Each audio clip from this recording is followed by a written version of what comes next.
ভারতের পশ্চিমবঙ্গের ১৩৮ বছরের পুরনো আরজি কর মেডিকেল কলেজের এক চিকিৎসকের ধর্ষণের পর হত্যা ঘিরে ভারত জুড়ে বিক্ষোভ ছড়িয়ে পড়েছে।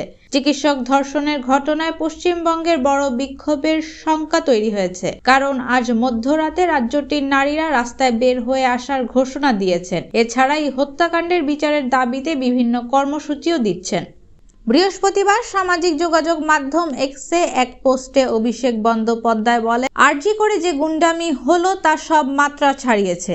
জনপ্রতিনিধি হিসেবে আমি কলকাতার পুলিশ কমিশনারের সঙ্গে কথা বলেছি। যারা এই ঘটনার সঙ্গে জড়িত ২৪ ঘন্টার মধ্যে যেন তাদের বিরুদ্ধে পদক্ষেপ করা হয় সেই আর্জি জানিয়েছি। তাদের রাজনৈতিক যোগ যাই হোক না কেন, আন্দোলনকারী চিকিৎসকদের দাবি ন্যায্য। সরকারের কাছে নিরাপত্তা চাওয়া তাদের ন্যূনতম দাবি, এটাকে গুরুত্ব দেওয়া উচিত। এক নারী চিকিৎসককে ধর্ষণ ও হত্যার ঘটনার প্রতিবাদে বুধবার শহরে মেয়েদের রাত দখলের কর্মসূচি ছিল।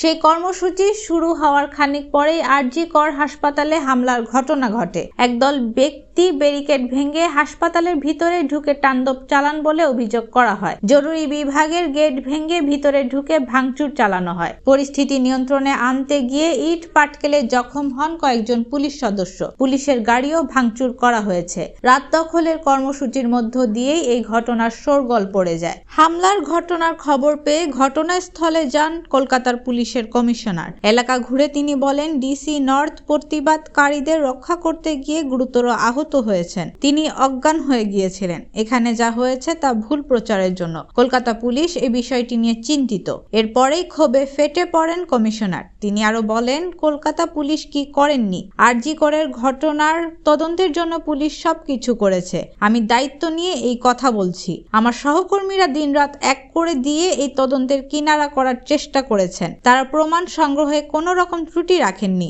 ইতিমধ্যেই মূল অভিযুক্তকে গ্রেপ্তার করা হয়েছে। আমরা ওই চিকিৎসকের পরিবারের পাশে থাকার চেষ্টা করেছি। নানা রকম গুজব ছড়িয়ে দেওয়া হয়েছে। ভুল প্রচারে কলকাতা পুলিশের সম্মানহানি হচ্ছে বলে মন্তব্য করেন তিনি।